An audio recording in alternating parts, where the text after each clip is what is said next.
All righty, team. Here we go.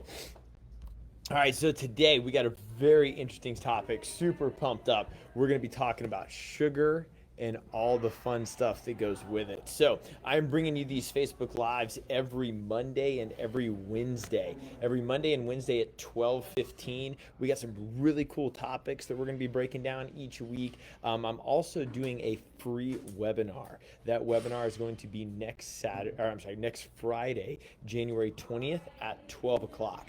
And you can register for that webinar in the description. So we got a comment section here. You can comment on this video. I can see that. Any comments that you put in there, I'll answer them right away. The link to the webinar is in there. Like I said, it's totally free for signing up for that free webinar. We are going to send you a free workbook next week. You're going to be able to follow this whole thing along. You're going to be able to find out your body type. You're going to be able to find out what that means. And then you're going to be able to get clear strategies on how to reach your goals with fitness, nutrition, and lifestyle recommendations to reach your goals based on which of the three body types you are. That's super important. All right, look, I get there. I get it. I've been there. I weigh less now than when I was 13. When I was 13, I was 5'5". I was 200 pounds.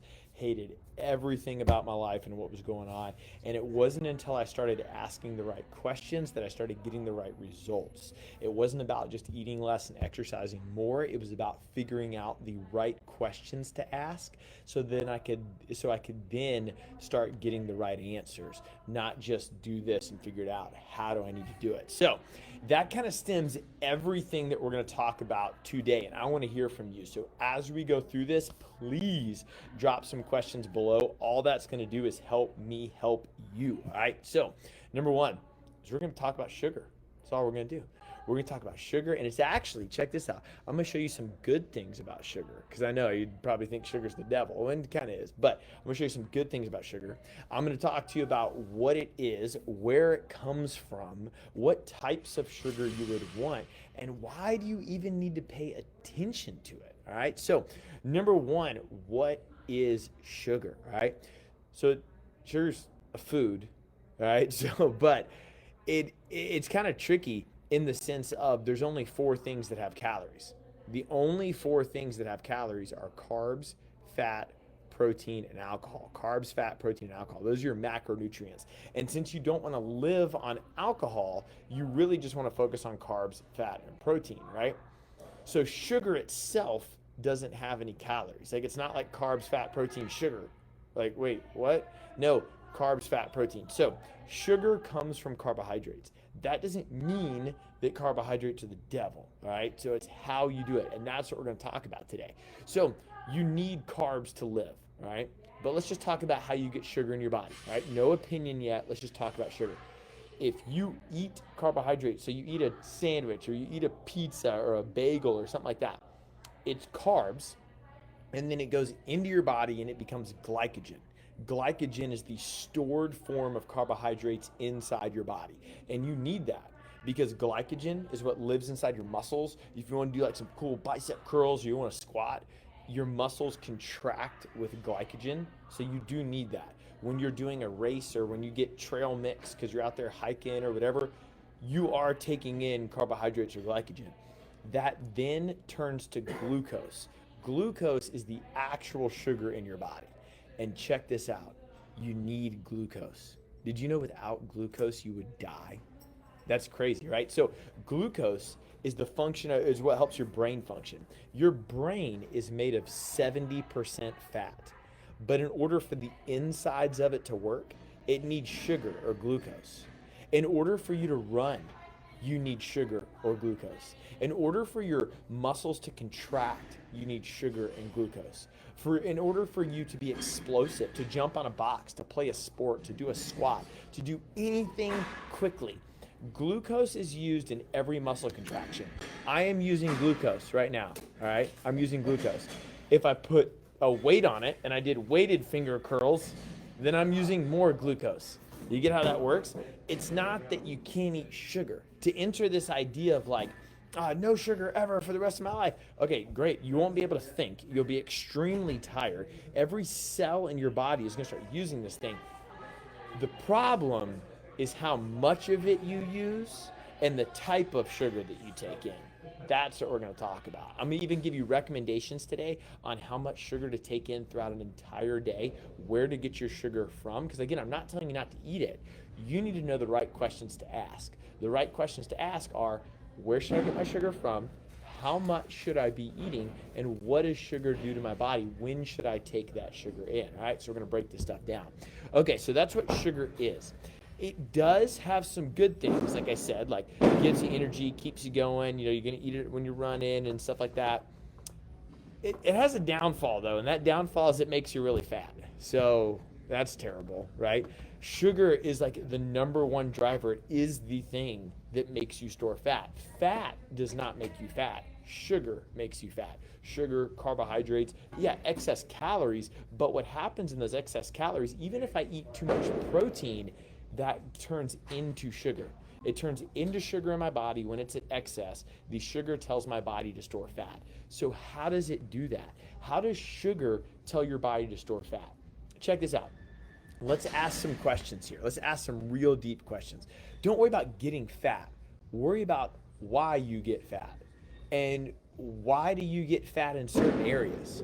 So for example, why do you get fat in your belly, but you don't get fat in your forehead? Why do you get fat in your hips, but you don't get fat in your toes? Why do you get fat in your lower back, but not like the middle of your back right here? Like that doesn't make any sense. Why does fat store in certain areas? Okay, number one, every time you eat something, your body has a hormonal response to it. So if you eat a potato chip, there's a different outcome. If you eat a chicken, there's a different outcome. How come, again, let's ask some questions. How come you can eat 500 calories from a sandwich and you can drink 500 calories from a Coca-Cola in the same meal? So that's 1,000 calories. 500 calorie sandwich, 500 calorie Coca-Cola. But you wouldn't eat 2 sandwiches. Think about that. You wouldn't eat 2 sandwiches, but you could eat something and drink something of the same caloric volume because sugar doesn't make you full. Sugar doesn't allow your body to get the brain signal from these hormones called leptin and ghrelin, telling your body that, hey, I'm full. You can keep eating. You've never been full on chips and salsa at a Mexican restaurant. You've never been full on cake and ice cream. You might not want to eat anymore, but how many times have you been in a Mexican restaurant and been like, bro, no, you cannot bring the chips back, right? Because it's all sugar. So that's one reason that you gain weight, because you don't get the full signal to your brain. So it's very, very easy to overeat. Number 2, different outcome. How come 500 calories of chicken makes me thin, 500 calories of cake makes me fat? They're both 500 calories. Ask questions. If it's just calories in and calories out, then it wouldn't matter where, then eat Oreo calories. Doesn't matter. Where are the calories coming from? So that then proceeds to another question. So what do these calories tell my body to do? Why do the calories from chicken tell my body to not store fat, and the calories from cake tell my body to store fat? And the answer to that is sugar, because the answer to that is insulin. So when you take in carbohydrates and sugar, it makes your insulin levels go up. Insulin is a hormone produced from your pancreas to help manage blood sugar. And the more sugar that you take in, the more insulin gets excreted into your body. Because instead of going into a coma, your body starts producing all this insulin. And it starts living in the bloodstream, and it starts metabolizing all this sugar. Because your cells cannot metabolize the sugar, so the insulin goes into your body and it grabs it. And that's called hyperinsulinemia. Hyperinsulinemia, right? You don't really know that too much, but excess insulin in the bloodstream is called hyperinsulinemia. After the sugar has been used in all the good stuff that I mentioned before, you need sugar. Please take an appropriate amount in. We're going to talk about how much to take in here in a second. But after it fills up your brain, after it repletes your muscles, after it's used in all of its workouts, there's a class going on behind me right now, they're using 100% sugar in this workout. After it's done with that, all the excess stores as fat. And it doesn't need a Snickers bar worth of sugar, right? But any excess of sugar, anytime you eat over how much you should eat in sugar, it just tells the body to store fat. And it tells it to store fat in the fat receptor sites. How come the back of your hand doesn't get fat? Because there's no insulin receptor sites there. How come your belly gets fat? How come your hips get fat? Because there's insulin receptor sites there, and they tell your body to store fat there. That's why. How come it's squishy fat and not hard fat? Visceral fat versus subcutaneous. That squishy subcutaneous fat is going to be made all through that sugar stuff, right? And we're going to cover a lot of this body type stuff and how your body stores fat in the free webinar that I keep talking about. The link is in the description. Next Friday, I'm going to be breaking a lot of this down in very exact detail for you at 12 o'clock. But you take in this sugar, and that sugar is just telling your body to store fat, but you need it, right? So knowing that, and knowing that insulin's the number one driver, like fat is not the number one driver for storing fat. If you go eat almonds, you're not gonna gain a whole bunch of fat, but almonds are like 100% fat source. There's very little protein and very little carbohydrates in almonds. It's a whole bunch of fat, right? But if my fat source is coupled with carbohydrates, then I'm gonna start storing a bunch of fat, right? So check that out. Now, what about these types of sugar? So now your brain's turning. You're like, okay, I need sugar, but too much of it makes me really, really fat. So why does my body get fat when I take in sugar? Because it's a hormone response, an endocrine response, and I'm trying to manage insulin. That's really what you're trying to do. It's not about managing calories, it's about managing hormones. And if you can manage the hormone insulin, then you can get your body to start managing how it stores and burns and metabolizes sugar and fat. So there's a couple different types of sugar. Not all sugar is created equal, because it would be very hard to say that Snickers sugar is the same as sugar from a yogurt. That's the same sugar from that's cane sugar. Like, right? It's not all the same. So how do you break this stuff down? Okay, so what is sugar? Sugar is a molecular bond of carbon and oxygen. This isn't science class, just bear with me, right? It's a molecular bond of carbon and oxygen. And it's a percentage of that bond. So I could be a 50-50. I could be like 80 oxygen, 20 carbon. You get what I'm saying? It's a percentage. And based on the amount of carbon and oxygen makes it the type of sugar. What type of sugar am I talking about? Maybe you've heard about things like high fructose corn syrup, crystalline fructose, sucrose, glucose, dextrose, maltodextrin. Like, all these things are just different molecular bonds of carbon and oxygen. The difference is some are man-made and some are made in a lab. So glucose is man-made. Glucose is I'm going to go grow some wheat and I'm going to make some bread. High fructose corn syrup was made in the 80s in Japan, and it's a molecular bond of how sweet can I make it. Because what if I could give you the same grams of sugar, and if you were only thinking about grams, you would think it was equal, but all of a sudden you got a lot fatter. Because there's 30 grams of sugar in a banana. Is 30 grams of sugar from a banana equal to the same 30 grams of sugar in a Snickers bar? Think about that. Because why wouldn't you just eat a Snickers bar? A Snickers bar is carbs and sugar. A banana is carbs and sugar.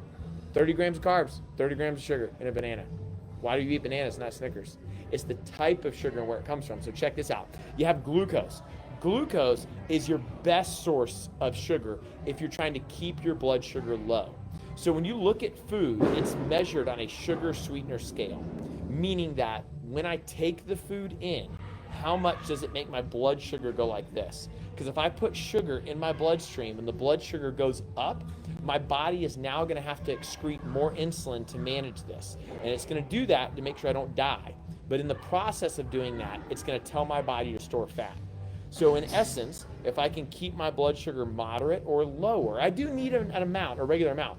But the more that my blood sugar does this and goes up and down and up and down, you ever got those like midday hangry crashes? Like, I feel great. And then, oh man, I need to eat something. I'm hangry. You're getting a blood sugar drop. You ever woken up in the middle of the night like starving, 1 to 3 in the morning, and you're just like, oh my God, I gotta pee, I gotta whatever. You're getting a blood sugar drop. Your body usually wakes you back up. You ever had low energy, thinking you need coffee, you eat, energy goes back up, blood sugar drop. People are really bad at managing their blood sugar on average. So if you could manage the blood sugar without all these drops, you'd have less insulin production. That's really what you're after, less insulin production. So if you take in glucose from a low sugar sweetener scale source, meaning like a vegetable or a starchy vegetable or a yogurt, or check this out, anything with fat in it.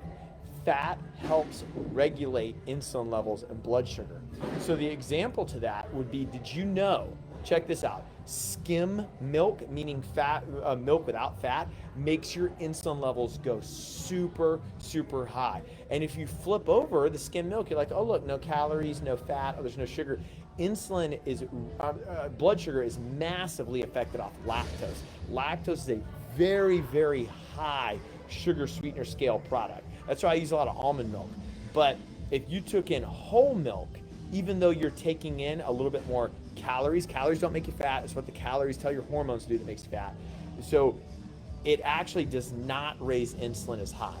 Fat of about 15 grams or so in a meal does a really good job regulating the blood sugar. It's when you do things like take in cereal. It's when you do things like take in a granola bar. You know, that's like 100% carbs. At Strong Side, we call those naked carbs because there's no protein or fat with it. So when it's just a carbohydrate source, insulin levels and blood sugar go like this.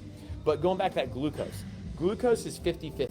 It's 50% oxygen and 50% carbon.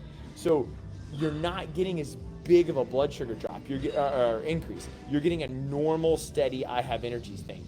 Really, you're looking for any carbohydrate that, most carbohydrates that you can get from the ground or nature are going to be your best bet for glucose. That like bread, for example, is glucose, like wheat, or you can even go gluten-free, whatever.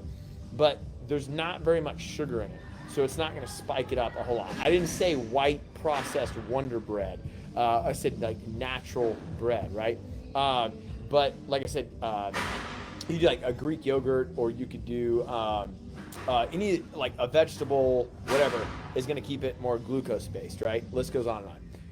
The next thing you're going to have is you're going to have something like a fructose. Fructose is sweeter, and that's like what you get from fruit, right? Think about that bond, that glucose and that hydrogen oxygen bond. Think about it expanding a little bit. So the more carbon that I put in it, the sweeter it's going to be, the higher my insulin levels is going to go up. Fructose is going to be a little bit sweeter. That's going to come from fruit. Example, that's the sugar in fruit. Think of it like that. And you can find it in any fruit, period. It's going to be a little bit sweeter. I don't want to spend a whole bunch of time on that because I'm going to talk about your sugar intake here in a second, but it makes your blood sugar go up a little bit more. Basically, your best bet is anything that is man-made, that's legit. I'm sorry, that's not man-made, it's made in nature, that's super legit, super pure, super clean, one word, you know, it's a banana, it's an apple, orange, grains, you know, like that stuff, right? Here's your problem. Anything that's man-made, anything that's high fructose corn syrup. So here's the deal. High fructose corn syrup is 70% fructose and 30% glucose.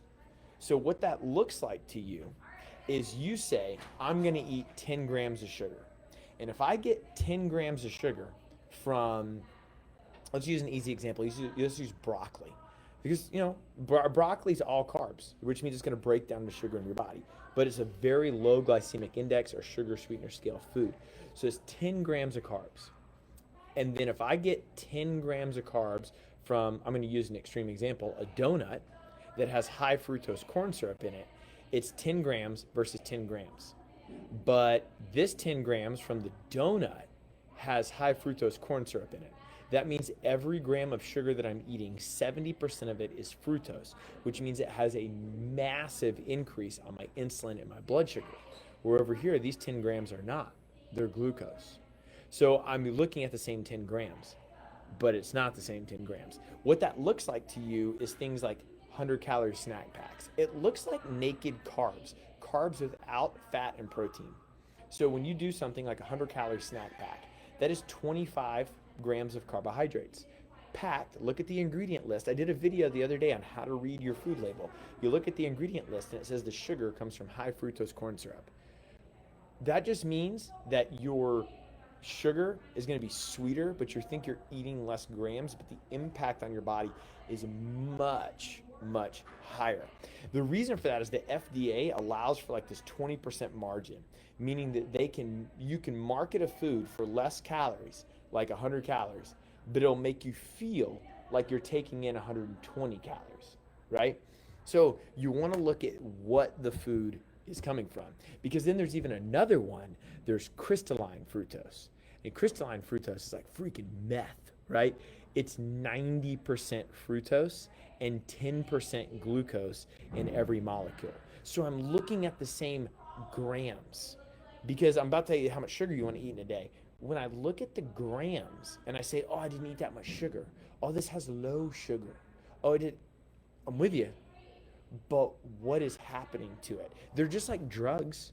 Like if I did an ounce of weed or a gram of cocaine or a little blip. You guys ever seen like how they take fentanyl? Just a little blip here on your finger.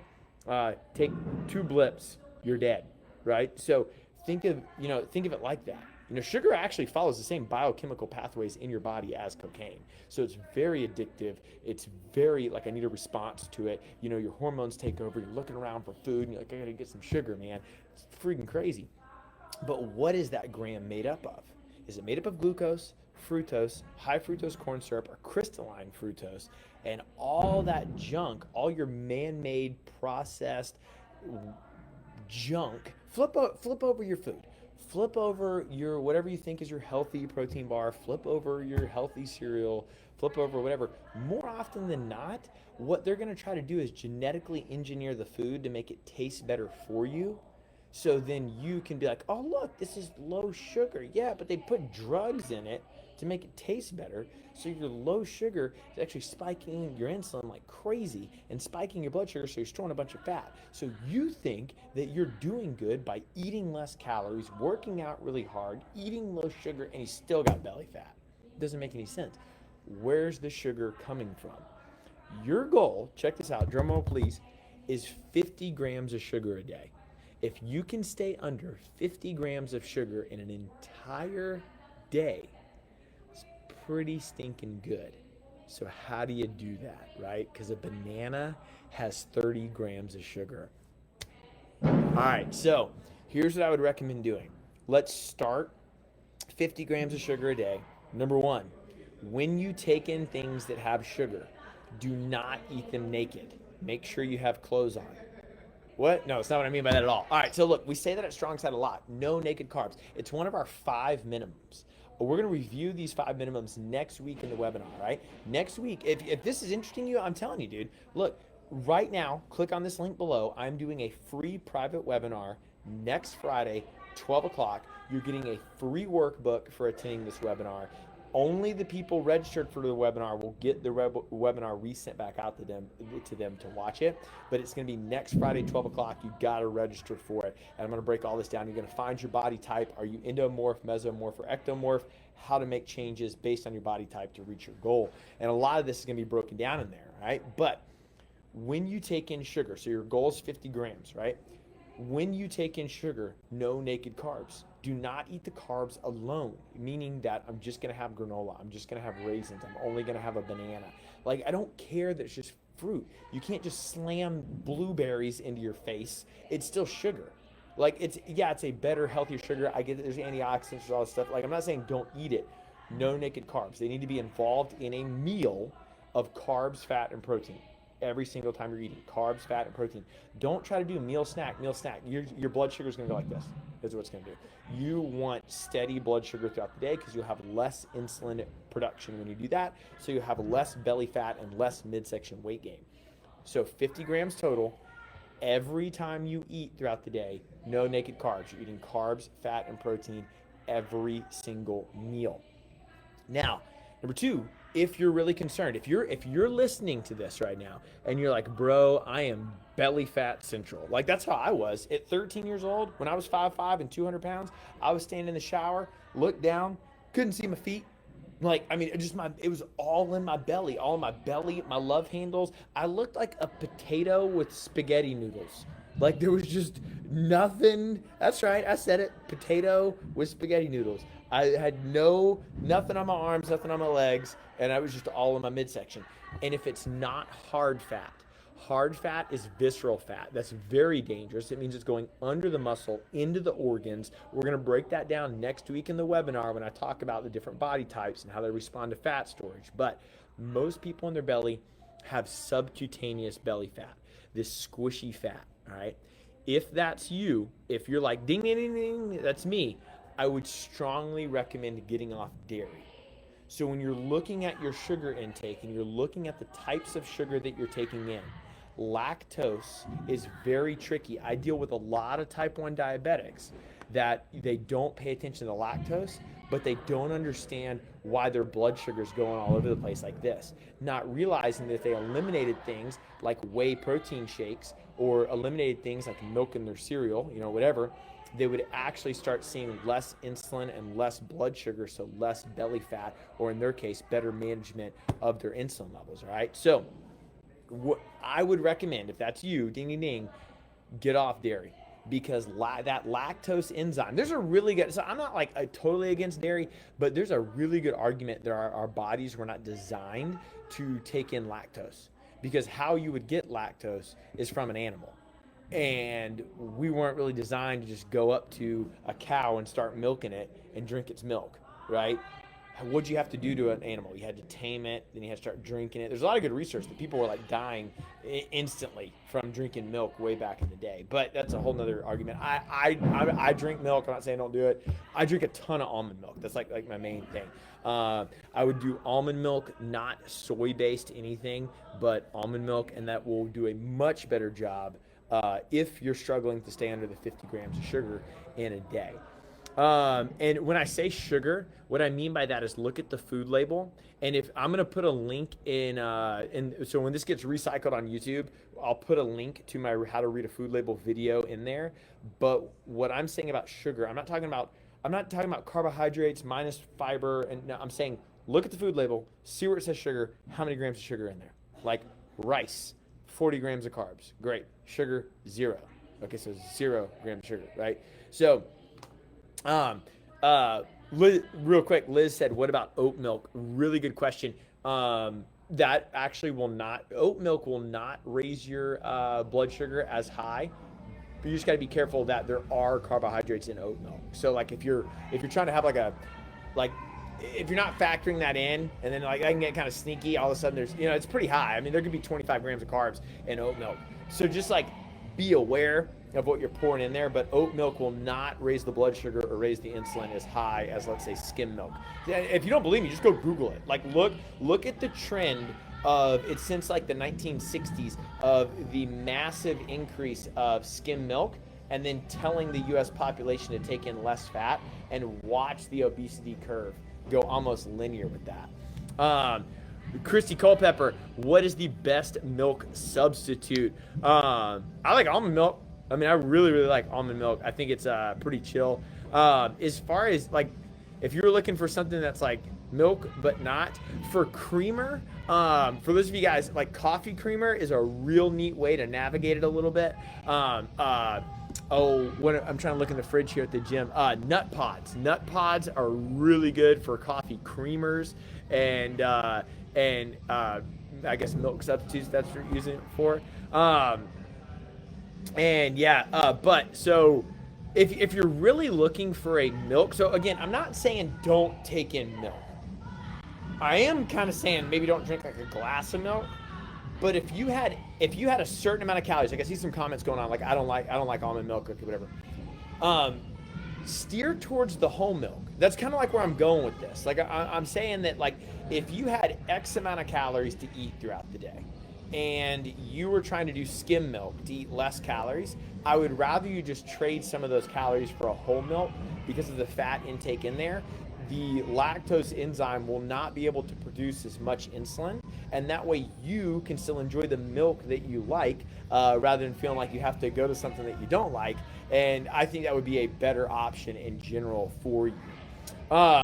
Glucose is best, and that let's see. I got another question. Comment below, man. I'll answer them right now. What about the new zero sugar yogurts and creamers? That's a really good question. So look at the sugar additives. So if you think about what I said before, like Um, look, so, all right, so I can have 0 grams of sugar because of what I have to list it as. So remember, the food label is, so the rules on the food label is that I'm allowed to have a 20% margin. Lean Cuisine got sued. They had to pay like $14 million to the FDA because they were intentionally bumping up their calories 20%. But they would market a lower number, but they were intentionally going up. I also don't have to recognize it on the food label unless it hits a certain number, like 1.2 grams or whatever the number is. And check this out. When you look at the ingredients, I know a lot of people think that it has to be listed in order, like the first thing listed has the most volume. That's actually not true. We had 2 food scientists come on our on the Strong Side podcast and break that down for us. They can list it in any order that they want. So something that might have the highest volume might be buried deep in there so you don't see it. So the question of what about 0 sugar yogurts, creamer, stuff like that. So that's good. Like, I'm not saying that you can't have it. I'm not even saying they're the devil. I'm just saying flip it over, look at the food label, see how much dextrose it has in there. So if it has a lot of dextrose, that is an extremely sweet sugar substitute that'll pump your blood sugar up like crazy. Look for things like a stevia or a glucose, because I can put in dextrose and I don't or dextrose or maltodextrin, and I don't have to add that as grams of sugar. So just look at it. I'm not saying it's bad. I don't even know if it's bad. I'm just saying that's what I would do if I was looking at a product. I'd flip it over and be like, okay, it says 0, but you have so much like sugar additives in there. I'm just gonna like feel good because it's 0 sugar, but I'm just gonna wind up gaining a whole bunch of weight with that. The glucose is your best source of carbohydrates or best source of sugar. So if you're trying to stay under 50 grams a day, which is not gonna be easy. Some people on this, they're gonna look at that and they're gonna go, like when you start breaking this down, you might be upwards of 200 grams of sugar a day. Yeah, it's crazy. The average American is eating 6 tablespoons of sugar a day. I mean, you flip over a Gatorade and it's like 25 grams of sugar and stuff. I mean, like, look, I'm not talking to you if you're in the middle of running a marathon, but if you're in the middle of trying to lose 30 pounds, I'm talking to you. And you want to keep it below 50 grams of sugar throughout the day. So how do I do that? Because I still need to eat. That's how you got to think. It's like, okay, I can't have 50 grams of sugar by breakfast and like not eat all day. So what in volume can I eat? Because nobody wants to be hungry either. Like, that's the thing. You don't want to be like, oh, I'm trying to get off sugar, but my eyeballs are falling out. Like, that's terrible. You want to be full. So you're looking for like foods that you can eat in abundance because they're not very calorie dense. Like, do you just want 1 piece of broccoli or you want 20 pieces of broccoli? Nobody eats 1 Brussels sprout. You can be full on 1 Brussels sprout. You need something that allows you to eat a lot of it. Anything that has glucose in it, you can eat a lot of it because you're not going to reach that 50-gram sugar mark.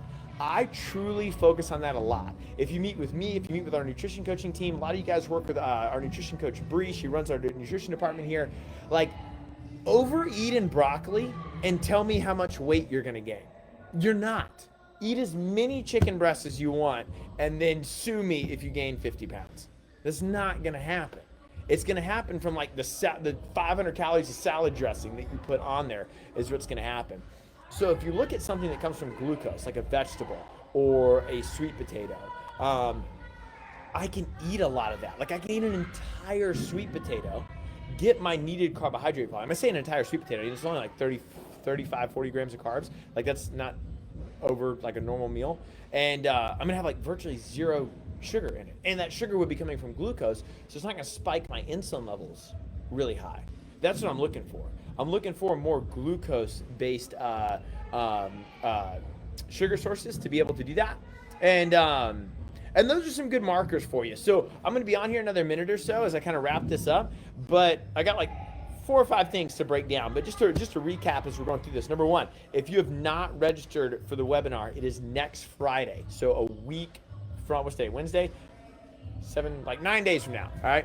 But next Friday, 12 o'clock, it's totally free, but it is VIP. We're not resending this out. We're not putting it on Instagram or Facebook or anything like that. It's a free webinar. Next week, we're going to send you, if you've already registered, it's going to let you hook it up as a Google invite, but we haven't sent the link to the webinar yet. We are going to send that out next week with your free workbook. You are going to be able to follow along because you probably have some questions now. Visceral fat, subcutaneous fat, muscles contracting, I don't really know. What we're going to do is we're going to break down your body type. We're going to say, hey, there's 3 types of body types. There's endomorph, mesomorph, and ectomorph. There's different muscle fiber types. Real quick, I'll give you an example. How come when you do bicep curls, your biceps get bigger? But how come when you do sit-ups, they don't get bigger? They're still muscles, right? No, they're not. They're different muscle fiber types. How come you do 10 bicep curls and you're exhausted, but your heart, which is a muscle as well, contracts 24/7, 365 your entire life, and it doesn't get tired? Because it's a myocardial muscle tissue. Same thing with your organs, same thing with your lungs. I can breathe all day, my lungs don't get tired. That myocardial muscle tissue can last for a longer period of time. What does that mean for you? Like, what symptoms would you have if your body is more mesomorph than ectomorph? How does that respond to dietary regimen? What supplements should you take? What should your lifestyle be? How can you impact your results faster and better? And you start asking some right questions to be able to do that. So in this workbook, the first thing we're gonna do is we're gonna identify your body type. We're gonna identify, okay, I'm an endomorph, I'm a mesomorph, I'm an ectomorph, right? If you wanna Google that, you can. But what does that mean for me? Like I've done Ironman triathlons, all kinds of stuff. I'm type 1 muscle fibers, baby. I can go eat a cheese pizza right now and go run a marathon. I cannot deadlift 500 pounds. It ain't gonna happen. Like, I've tried everything short of steroids. I cannot deadlift 500 pounds. But some people can deadlift 500 pounds that can't run 400 meters. Should those 2 body types eat the same diet? Should those 2 body types take the same supplements? Should those 2 body types expect the same results from their weight loss? Right? Ask the right questions, and that's what we're going to be focused on, and we're going to break this thing down for you. And I do expect to have a comment section too, so you won't be able to see yourself on the webinar. Like, you won't be able to, it's not like a Zoom call where you can see everybody's faces, but you will be able to ask some questions, and we'll go along from there. But to kind of put the bow on today, unless anybody has any more questions, we're focusing on sugar. Sugar elevates my insulin and blood sugar, or blood sugar, and the blood sugar elevates insulin. Insulin tells my body to store fat. It tells it to store it in the receptor sites. Why don't I have fat ears, but I have fat triceps? What happens? Like why? Why don't I have fat forearms, but like I got love handles? Like, it doesn't make sense, right? All that is based on sugar. Okay, so how much sugar should I take in? I need some of it because your brain's got to work, your muscles got to contract, you got to like work out and stuff like that. 50 grams of sugar or less. And that's gonna be hard, dude. It's gonna be real hard. You're gonna shoot, like, that's gonna look like 1 serving of fruit a day. Nobody said don't eat fruit. We just said that, like, look, I did Weight Watchers. That's how I started losing weight when I was 13. I didn't have any other solution. It was 35 women every week when I went to go weigh in, and I sat in the group meetings. It was 35 women and me. All right, great. But I was 13. And I get it. I get the free points. I get that. Like, I know that stuff's out there, is what I'm saying. But I'm telling you, if you just free for all some blueberries, it's not going to go well. 100 grams of sugar is still 100 grams of sugar, and blueberries taste amazing. And when you start thinking like that, you start thinking that you're really just craving sugar, like a banana. A banana is, I know everybody's like, banana, potassium. Okay, great. A banana has 100 milligrams of potassium. An avocado has 750 milligrams of potassium. Why don't you crave an avocado? Because there's not 30 grams of sugar in an avocado. That's exactly why you don't crave an avocado, unless you got some sugar chips to go with it, so you can get your guac and chips at the Mexican restaurant where you eat all the chips and you're never full on chips because those hormones are not telling your brain, hey, I'm full, right? I know, crazy. Ask the right questions. All right, so 50 grams of sugar or less. You're going to focus on glucose sources. You want to focus on 15 grams of fat in every meal and using fat as a source. I didn't say eat 100 grams of fat. I said just do whole milk instead of skim milk. You get where I'm going with this? I'm trying to be logical and manage the results here and what you're doing. Basically, I'm saying your body's going to store a bunch of fat, primarily in the midsection. If you do a massive calorie restriction, cut out fat, and eat sugar sources that are things like high fructose corn syrup and crystalline fructose. You want to focus on glucose and fructose. You want to focus on a normal carbohydrate diet, maybe 20, 25, 30 grams per meal, and you want to focus on eating fat in every meal. No naked carbs, fat, and protein every meal. All right. With that, we're out. We'll recycle this on YouTube. Make sure you guys sign up for that free webinar. The link is in the description. It is next Friday, 12 o'clock. Appreciate the questions. Let's rock and roll, team.